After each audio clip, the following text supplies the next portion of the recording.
अली शेर काने ठटवी जो किताब तहफ़त अल कराम बुनियादी तौर ते सिंध जे सूफ़िन जो एक तवारीख़ में ॼाणायो वियो आहे त 15वीं सदी ईस्वी में जाम निज़ामुद्दीन ॿियो जे दौर में 18वीं सदी जे विच धारे ठटे जो एक बिलावल शाह नूरानी खुदाई जुनून में वठिजी वियो ऐं ख़ैस देर सां शहर छॾणो पियो। हू ठटे खां ओलह तरफ़ रवानो थियो ऐं हिक गोकल सेठ जे बागनि ते कब्ज़ो करे वादीअ में दाख़िल थियो। ही माग हर साल हज़ारे शिया मुस्लमान यात्रियुनि खे पाण ॾांहुं मुहत करे थो, जेके लाल शहबाज़ कलंदर जी दरगाह खां शुरू थी वादीअ ॾांहुं 15 ॾींहंनि जी यात्रा ज़ियारत कनि था ऐं रस्ते में नंढनि मज़ारनि या स्टेशननि ते तरसी पवंदा आहिनि। तंहिं हूंदे बि पूॼा जो असुलु मक़सदु शाह नूरानी न पर मोहम्मद रसूलुल्लाह सल्लल्लाहु अलैहि वसल्लम जो सोट पहिरियों शिया इमाम अली आहे। हिक पेर जो निशान मुबैना तौर ते अलीअ जो आहे। जॾहिं हू गोकल देव सां विढ़ण लाइ पंहिंजे घोड़े तां हेठि लथो हो, जॾहिं त ॿिए हिक पेर जो निशान संदसि घोड़े जे खुर सां लाॻापियल आहे। उन जे अंदरि हिकु पथर रखियलु आहे, जंहिंजे लाइ उहो दलील ॾिनो वियो आहे त उहो पथर अली अलैहिस्सलाम जे उठ जी तस्वीर आहे।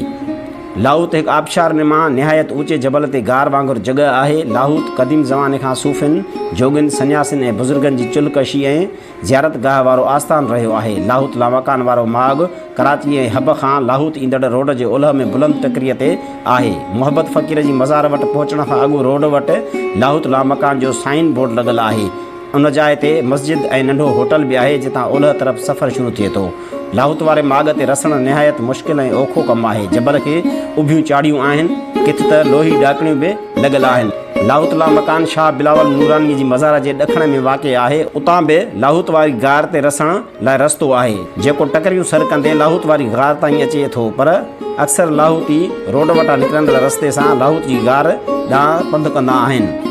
हीउ रस्तो वरवकड़ खां पोइ ख़तरनाक टकरियूं अबूर कंदो लाहौत वारे गार ॾांहुं वञे थो।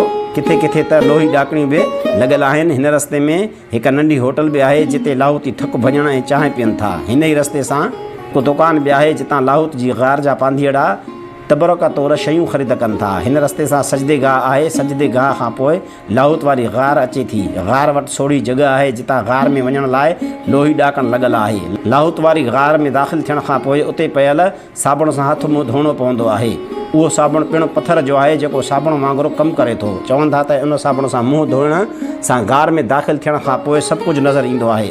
उते अॼु बि पाणी थणनि मां जबलनि मां हेठि किरंदो रहे थो, जंहिं लाइ रवायत आहे त अॻु उहो खीर हो, पर जॾहिं माण्हुनि विकिरो करणु शुरू कयो त उहो पाणी थी वियो। माण्हू अक़ीदत मंझां पाणीअ जा किरंदड़ फुड़ा झटे हथनि ऐं मुंहं खे मखिनि था। लाहौती लोही ॾाकण वसीले गार में वञनि था ऐं लाहौती बणिजी वञनि था।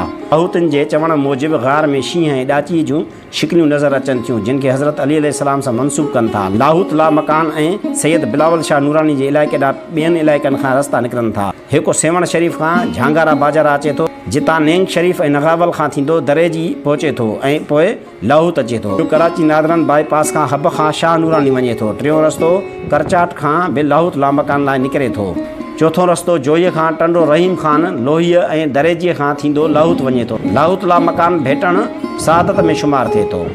मोतक़द चवनि था त काइनात में पहिरियों माॻ लाहौत लामकान जो जोड़ियो वियो।